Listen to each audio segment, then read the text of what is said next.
Ask the Coach 23 with Nick Sellers. How you doing, Nick? Very well, Andrew. Thank you. How are you? Yeah, I'm well, thanks. Been a very quick week and Yeah, yeah, busy, so all's well. that's been my experience as well. It's been a fast week, this one. Brilliant.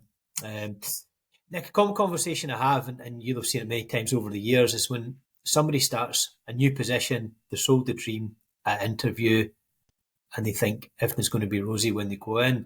But they start the new role and they quickly realise that the reality doesn't quite match up to expectations. For example, they come in and they discover unhealthy team dynamics or a misrepresented scope of responsibilities. So, Nick, what's the first thing someone should do if they find themselves in that position? I think the first thing they have to do is to paint or create an accurate picture.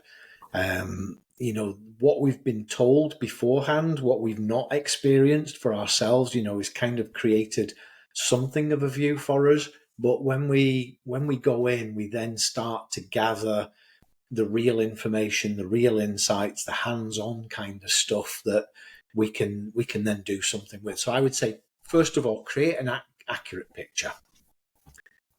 Excellent. And in creating that accurate picture, what should they do with it, Nick? Is that something they should be taking to somebody to discuss, or is that something they should be absorbing themselves in the first instance? I think careful listening when we first go into a company is really key. It's not about us establishing ourselves as the big person, the boss. It's about us actually just trying to understand. One of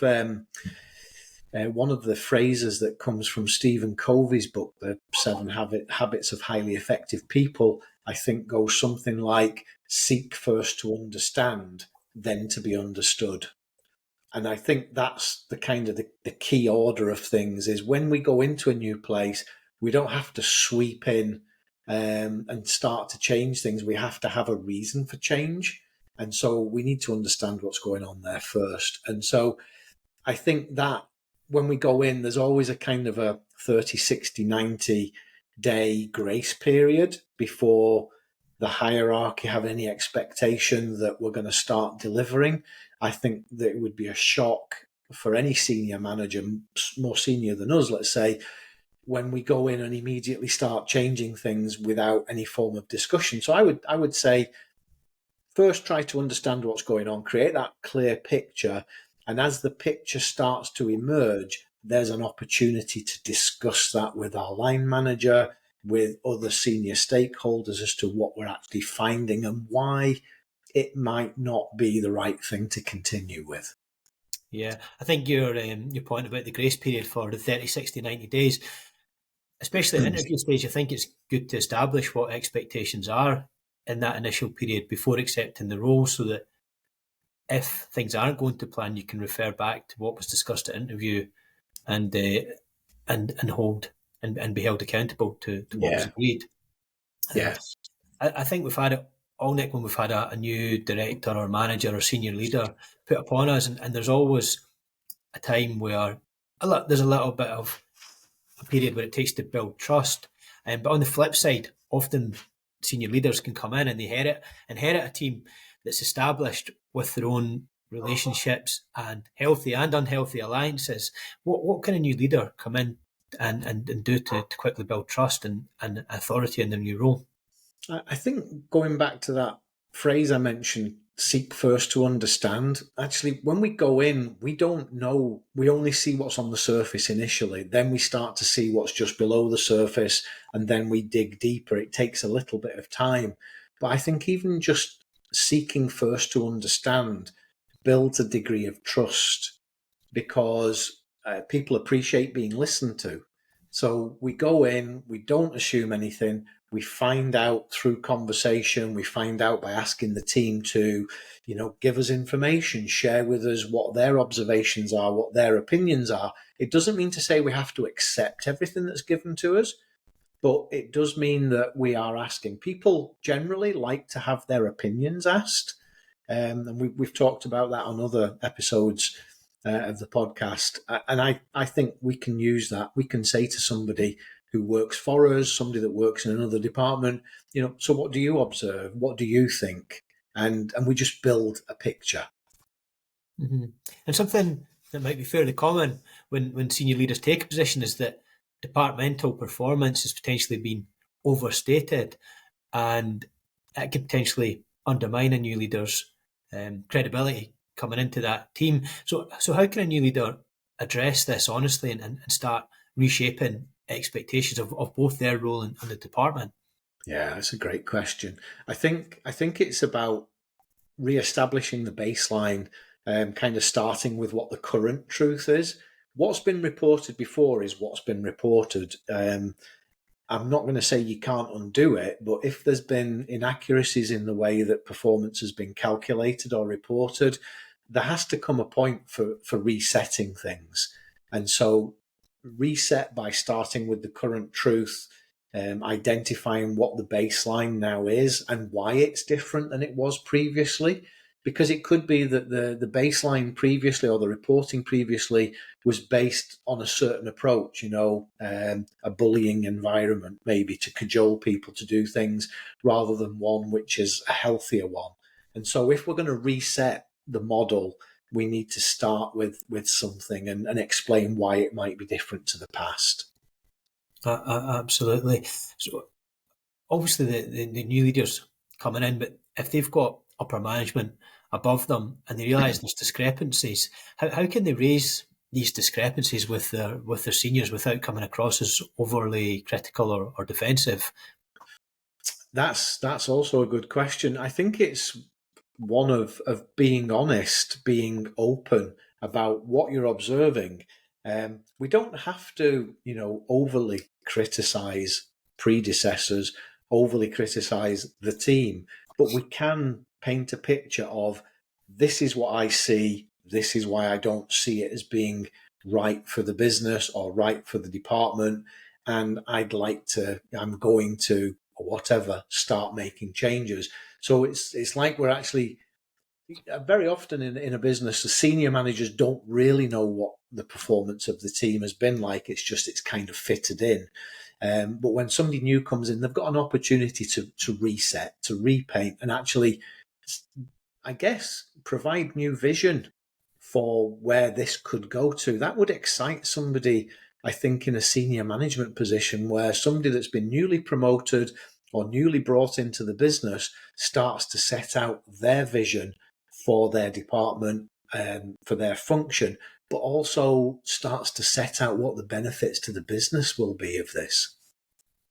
Absolutely. And just to flip it onto the other side and the staff and the team, with a new leader coming in, there'll be staff who will be pleased to see the new leader because maybe they didn't have the best relationship with the previous leader, and there'll be others who use the previous leader as a benchmark and potentially make things challenging for the new leader. So how can somebody coming into a new position inspire withdrawn team members to re-engage with the team and to engage with them?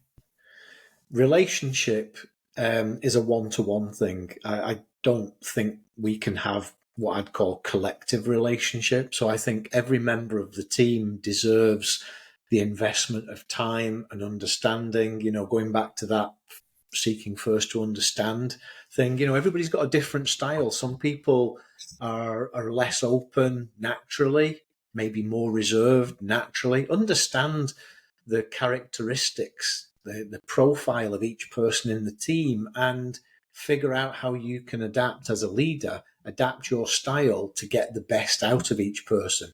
If somebody's current position is based on a previous experience of their manager, it may be that you've got to work hard to actually show them that your management style is different, that you will listen to them better, that you will give them responsibility, you'll give them autonomy, whatever it is they yearn for. But it is actually around getting everybody on board, but it's a one-to-one effort that takes place, but it turns into a collective thing as the team starts to function. Yeah. Do you think the onus is on the incumbent team leader or manager or director to build those relationships as opposed to the team members? Do you think it's their responsibility, Nick? Good question, that one. Relationships are a two-way street. I think that there will be some people who are reluctant because maybe they've been burned. So I'm thinking about members of the team who've been previously burned because they've made overtures, they've tried to be helpful, nice, supportive, productive, and it's not been appreciated. And so they're reluctant to do it the next time round. That's where the building of trust comes in. I think that the effort has to start with the manager, because ultimately culture comes from the head. So the head of a business really defines what the culture of the business is. And so the head of a team will define what they want the culture of their team to be. So I feel as though, yeah, it is the leader's responsibility to be the one that kind of sets things out, but then they have to encourage others to come and join in to participate. Yeah, no, I'd agree with that, Nick. There was an instance earlier in my career. I had a brilliant director that I reported into who actually left to start his own business. And Mhm. the new director that came in, he was very much, I think, of the opinion that the team should have to prove themselves to him. And certain team members really made the effort with him and engaged with him. And I don't know, for a better want of a word, brown nosed him a little bit, and he liked that. And there was other team members, including myself. I'd got on with my job, but I didn't particularly make the effort. But he certainly didn't make the effort, and I found it quite a difficult situation. Mm. And ultimately, it didn't work out well for him or the team or the business. He wasn't there for very long, but I thought potentially, in my view, that was poor leadership not to really make the effort with the team in the first instance. Yeah. His view was very much just on individual team members to prove themselves to him, and not vice versa. And I found it quite a difficult dynamic. So no, I'd agree with your advice, Nick. Um, I think, work is such a big part of our lives. Even if we come in at 9 and go home at 5 every day, it still accounts for 35, 40, or maybe 45 hours a week of our time. It's such a big part. It's such an important part because we work to earn a living, I'm assuming. And so why can't we make work something that is enjoyable? And does it have to be challenging, difficult in a negative way? Or can we make it challenging, positive? And I think that's the role of the leader. But if the leader's making that effort to make it an inclusive, enjoyable thing to do, then I actually think the team members then need to step up and say, I'm in. Absolutely, yeah. It is a two-way street, but I do agree. It needs to be the leader probably leading the way in that regard, and to build the relationship in the first instance, and then hopefully the engagement from the team members will follow. Yeah. So if Nick, this will be very common. New leaders come into an organisation and they suspect or they feel or they identify that there are deeper cultural issues beyond their department. How should they approach this with the broader organisation? I think there needs to be, if you will, a kind of a raising of awareness. Somebody that's a departmental head that comes in cannot change the whole company's culture, but they can work in areas where that recognition can be gained and maybe some change might start to happen. If it's across the whole organization, that's tough. As a departmental head, you're in control, you're responsible for one part, but getting the whole business to change means it's got to be escalated right to the top. If it's difficult relationships between two departments, between yours and another department that you have to work with regularly or even infrequently, actually, then go speak with the department head there and understand their perspective, explain what you observe, explain how much better this could be if this cultural situation could be addressed, and agree how it might be addressed and what the benefits of doing that would be for both departments. So I would say, when you see that it's outside of your immediate control, I think then that's where again relationship comes in. The influence, we can't control other departments, we can't control the business, but we can influence things. Absolutely. Nick, I don't know if you've ever had it in your career where you've had to differentiate between there's been someone in your team who is not particularly good at their job, but who you value personally and you have a good personal relationship with. It's something I've always struggled with, and anytime I've been managing people, is I find it difficult to discipline, or not discipline would be a harsh word, but to hold accountable people who are respect and value as people, but maybe aren't doing their job as effectively as they could be. Have you had instances in your career, Nick, where you've had that situation, and how do you address it? What's your view on that? I think, it's not so much that I've had a problem. Let's use the word disciplining, because it is about changing somebody's behaviour. It's not so much that the closeness of relationship has got in the way. It's actually for me been the opposite way around, that the closeness of relationship enables me to be more open when somebody hasn't met a standard that I think they're perfectly capable of.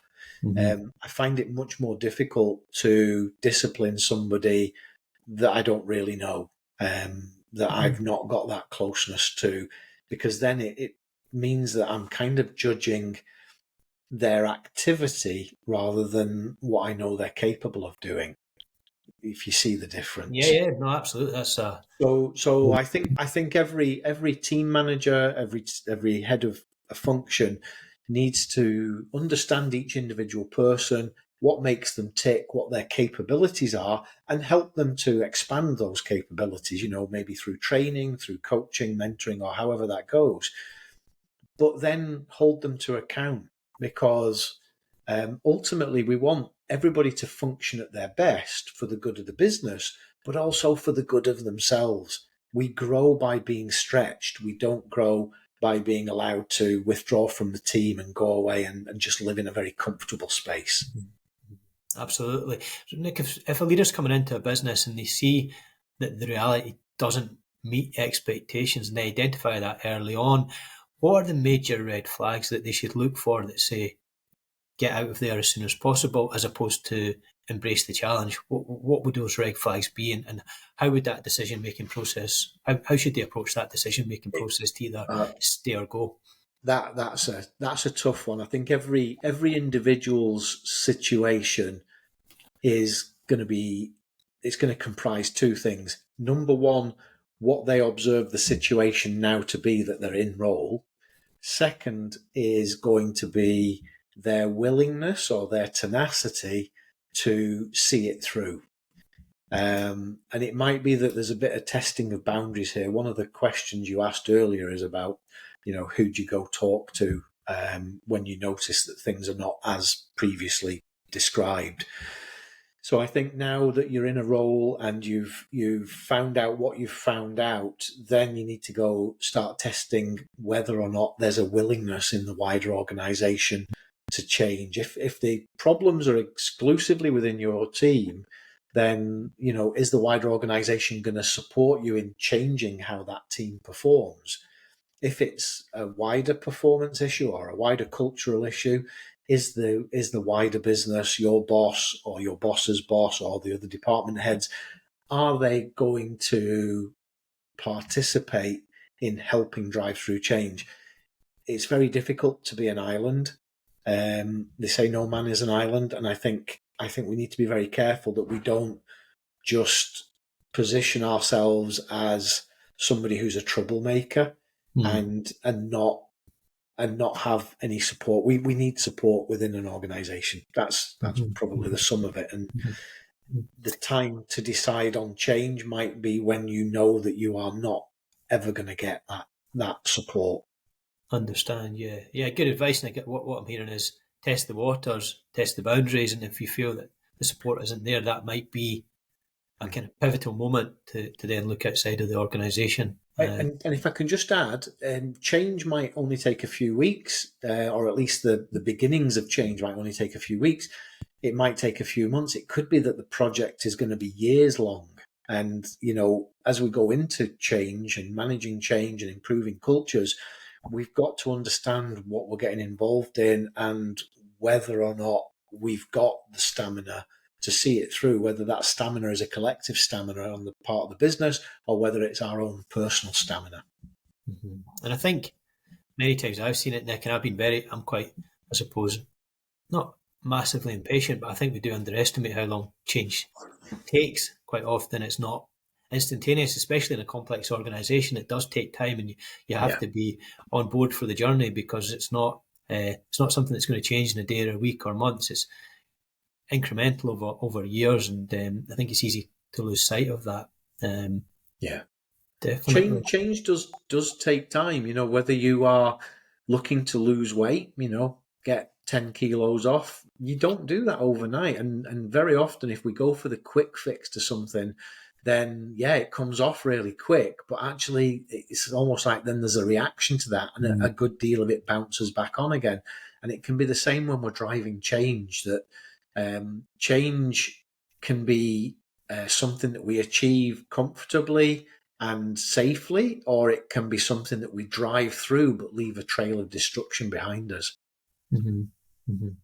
Definitely. I think, yeah, the latter's, driving change through a trail of destruction is probably not the best way to do it, typically in business, unless you've got a serious mandate, or otherwise you're going to put people offside. Yeah, well, you end up with burned out people. You end up with irrevocably damaged relationships. You might end up with, a department or a business that is completely trashed. Unexpected consequences of that rapid change.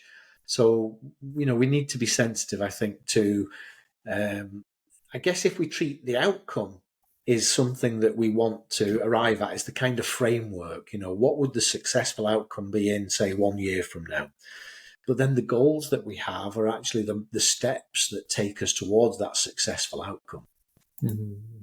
And I do think I've worked in organisations organisations continually change, but there was one organisation in particular that I worked within that was going through a change program, so it was very specifically a period of change. And sometimes you would look around and you wouldn't feel there had been any change. Yeah. But if you were to actually take a step back and say, well, 3 months ago, where were we with this? 6 months ago, and you would actually, I wasn't good at doing it, Nick, at all. I probably just had my head down. But if I was to step back and say 6 months ago, there has been those changes made, and but again, we're talking fairly long periods. It wasn't counted in days or even weeks. It was, if there was any significant changes that were happening, months or years, but they Yeah. were happening. It's just you'd have to step back and measure those changes to see them quite often. Well, and I think that's the thing, isn't it? Is measuring change. Somebody that comes into a business, they come in at a moment in time. What they observe is the result of history. What got the business, what got the department to where it is now. Sometimes that can be tremendous, really great, and the person's coming in to just build on that previous success. Sometimes it can be unhealthy, and so the person then is about changing direction. So change and growth are not easy things to do, and I think that's why time is needed, because we want to take everybody with us. Mm-hmm. Absolutely. But although, as we've talked about in previous weeks, Nick, the speed of change is rapid, especially with technology and AI coming in, and potentially maybe the organisations who are going to perform the best, and the Yeah. professionals who are going to perform the best over the coming years are going to be the people who can cope with that change, and adapt to it, and drive it through quickly to keep a competitive advantage. Yeah. Well, and maybe the question then is around what is quick. Are we talking about something which is rapid forward progress, maintainable? We've got the stamina to keep this going, or is it a short, sudden burst of energy that actually we couldn't sustain for more than like 100-meter, 10-second sprint? And therein, lies the big question. How quickly does it need to be achieved? Why does it need to be achieved that quickly? What would the next step be after that? Where is it leading to? Mm-hmm. Absolutely. So, Nick, just to recap, what's your final bit of advice would you give to a leader who might feel disillusioned by the reality of a new role, especially if they didn't feel what it is what they'd signed up for? What's your final bit of advice in the process you'd recommend them going I through? would say don't be inclined to be hasty. Assess your situation. So you've come in, it's not as you expected it to be. I always like the idea of sitting down with a clean sheet of paper in front of you, writing down the pros and cons, and whether or not the cons, the things that aren't working well, are things that can be endured, whether they can be addressed, what effort would be required. Because on the pro side of things, we're in a job, we've got a salary. We might have a degree of stability there. There might be a degree of expectation, which is invigorating for us. Just assess your situation before you decide on your course of action. But do be prepared that if you're going to drive change through, it's going to require stamina. But again, just the small steps that are achieved as you go in the right direction could be tremendously invigorating. Absolutely. Great points, Nick. Very insightful as always. If Thank you. anybody, either a leader, would like to reach out to you in your coaching capacity or your business mentoring capacity, what's the best way for them to reach out to you, Nick? I think the easiest way is probably go to LinkedIn. So you'll find me as Nick Sellers Coach on LinkedIn, and there's a little link there at the top of my profile where you can schedule a quick call, no charge, and it's just that we can have a chat and figure out just exactly what it is that the need is, and then go from there. Or alternatively, nicksellers.com. There's a contact form there, and you can actually schedule an appointment that way too. Excellent. Sounds good. Thanks again as always, Nick, and hopefully you'll join me again next week. Thanks very much, Andrew. It's a pleasure. See you next week.